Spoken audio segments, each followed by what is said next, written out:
Top of the week, loves. Hope you're doing amazing.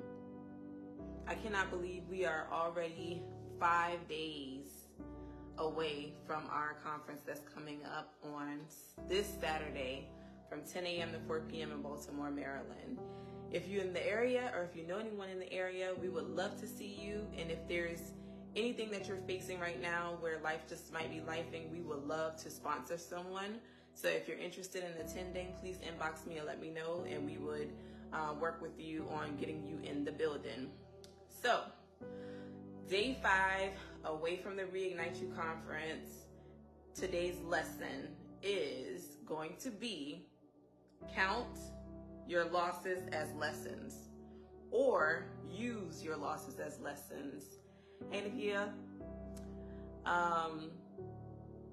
so, when people come on here and they like to, talk about things, you might say, well, that's cute and all, that's nice to hear and all, but tell me about a time when you lost something and you were able to turn it around and use it as a lesson. So I count my first major loss in life as a failed marriage. My first marriage was a failed marriage. And I really counted that as a huge loss. I did not know how to deal with it because it was not something that I was expecting to have to deal with. And that was the first time that I seriously considered and went for counseling. And through counseling, which I was considering as a loss ended up being a major lesson about who Candace was and why she made decisions that ended up turning to be losses. And from learning more about who Candace was, she's able to now use that when you're going to pursue future relationships of how you don't make the same mistakes, because you have to accept who you are and 100% what you have going on before you decide to partner with someone. And the person that I chose as a partner, we just had 2 separate paths, so we had to go our separate ways. No love lost, because out of that marriage, I also have an extension of myself, which is my beautiful, intelligent daughter. So that was my lesson that I counted as a loss, that I'm able to now say that I have a successful marriage of 10 years. Well, not married 10 years, but a successful partnership of 10 years, which we'll be married for 7 out of the 10 next month. And we are able to build businesses together, travel together, grow our careers together, and it's just a beautiful thing. But if I had not gone through that experience, I would not be able to leverage that with building what I'm building today. The second part of that was actually in parallel to the failed marriage was, okay, now I have a child and I'm living in a state that's 12 hours away from everyone. All of my family is in South Carolina. I'm in little Findlay, Ohio, where it's like 2 or 3 black people out there. And I'm trying to raise my first child with no family around. But thank God he gave me an extended family. Shout out to Mama Mel and Monica and all of the wonderful people that I met while I lived in Ohio, who were more than willing to help with Carmen and help me. But, it comes a point where when you're raising your first child, you want your mom, your dad, your siblings, and your family, your safety net, you want them to be around so that they can both experience your child, as well as it just gives you that extra level of comfort where you don't feel like you're a burden to anyone. Nobody ever made me feel like a burden, but it was just things that we make things up in our head. And I just, wanted to be closer to family. So I decided to relocate to South Carolina. But at that time, I had to send Carmen home first so that I could focus on just packing the house up and moving back to South Carolina. So the 2-part loss of this situation is I got this job as an engineer, an industrial engineer, straight out of college, which means I had my first salary job in my 20s. straight out of college, I was making $55,000 a year.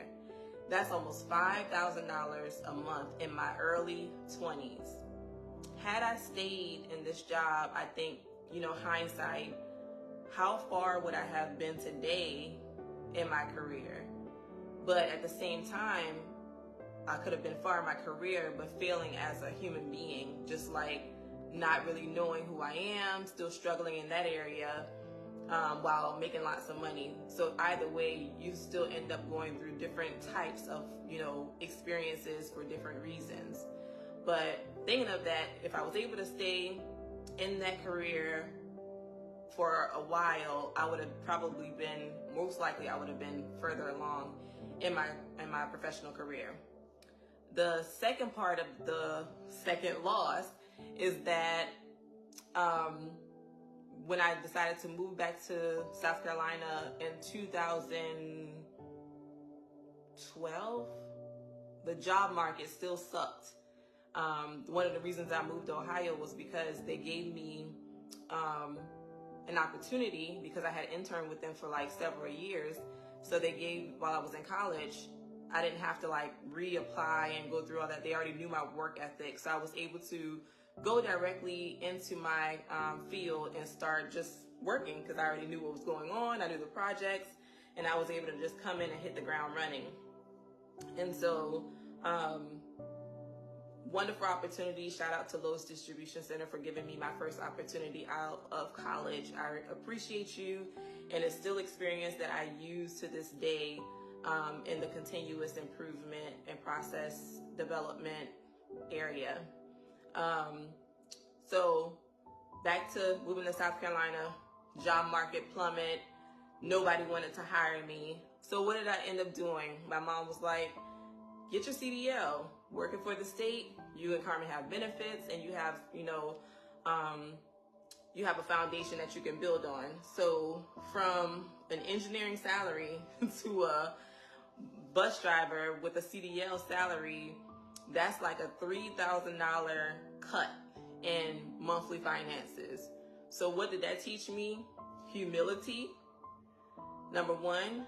Number two, I had major respect for my mom, who held this job down and also did other jobs in between driving bus. I don't see how she was able to minister and pastor and come home and cook dinner. I don't understand where she got that energy from. God bless her. To get up at 4 o'clock in the morning and then also wake me up, because getting up at 4 o'clock in the morning was not my thing. So it was a really humbling experience, but thank God I only had to stay there for about 4 months. And then Google called me, and they didn't call me. They sent me this email that looked like spam, and I didn't know whether I should call it back or not, or if I was being played. But thankfully, I called them back and found out that they were willing to extend in a temporary position to me, which I only had to be in that temporary position for 3 months before I was able to be brought in full time. And the rest is history. But God gave me a second chance for everything that I thought that I lost. All of those things that I counted as losses while I'm going through it, of course. And now that I'm out of it, I can see how those losses were just lessons, and I was never defeated. I was being prepared. I was being prepared for where I am right now. And I'm able to use all of those strength building things that I went through on my own accord, because I wanted to learn life on my own accord. So I had to go through losing some things to gain some common sense, to gain some grit, to gain some tenacity to achieve my goals and to achieve what I was sent here to do. So when you're going through all of these things, of course it does not feel good.